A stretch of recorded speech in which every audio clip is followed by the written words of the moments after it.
You see, when you discuss about issues like this, when you discuss about issues of VAT, you discuss about issues of tax, it should be backed up by data. I am a data-driven person. So when you see things like this, states, this data should be subjected to further analysis. We need to further analyze it to really find out what Agora has put out there, if it is correct and if it is true. So if it is correct and if it is true, we must rejig the bill in order to ensure that there is no state that suffers. Because from us in Labour, we are also worried. If the revenues that is accruable to some states are going down, then we will now start having challenges with some states paying the minimum wage. So clearly, this data should be subjected to forensic analysis. It should be subjected to all level of data analysis.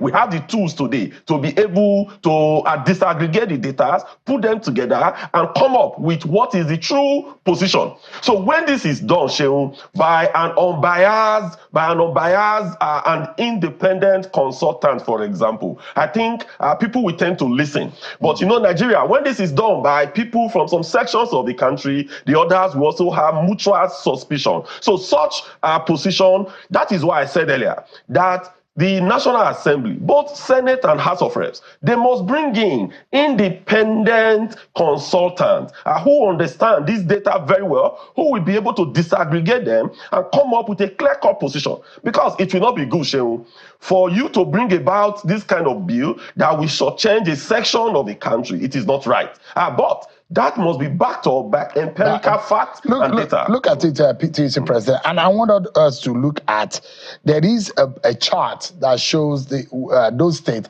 If we were to use the October data, those states that could benefit from the VAT formula as proposed, the top 10 states that could benefit more, the top 10 states in terms of, if you look at, so that's how it grows. And you see Benue, Ondo, Kaduna, Akwa Ibom, Imo, Anambra, Ogun, Oyo, Kano, Delta, these are possible states going by October data. Now, there are those who will also say, okay, what about those who will lose? Based on October data, let's flip the page and see. And this is Agora policy. And I like everyone to also check their Twitter page, check their website, and see they've done quite a lot of work on this particular. It caught my attention earlier today. And these are probably, somebody said, if based on October data, that will lose. And you talk about data. The question is that there are those who think that this might push states, because we're talking about consumption. Correct.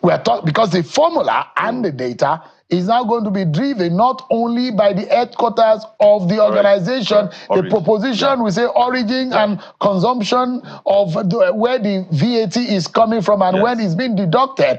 Does it mean that, because VAT simply means what you consume, and it simply, does it mean that it pushes its state to do more in terms of economic revenue generation, economic activities in the state? Would that boost activities and push state government to be able to drive economic activities in their state? Do you think? Yes, Shehu, really, for you to be able to gain from VAT all over the world, you must generate economic activities.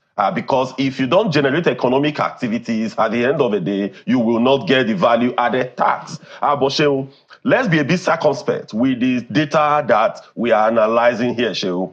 Because again, you know, it's always garbage in, garbage out. What you plug into it is what is going to give you the result at the end. So the data that was plugged into this, what was the sources of the data? If you do a random sampling, how size was the sample and how random were the samples? So all these must be checked. So I'm not too carried away by what I'm seeing now. It needs to be subjected to further analysis because from the word Agora, I could imagine where it is coming from. But in all honesty, what I think is that let an independent, Nigerians, we have bright and intelligent Nigerians today, Shehu, that could look at all these and do a lot of disaggregation and do a lot of analysis and give us what is near perfect.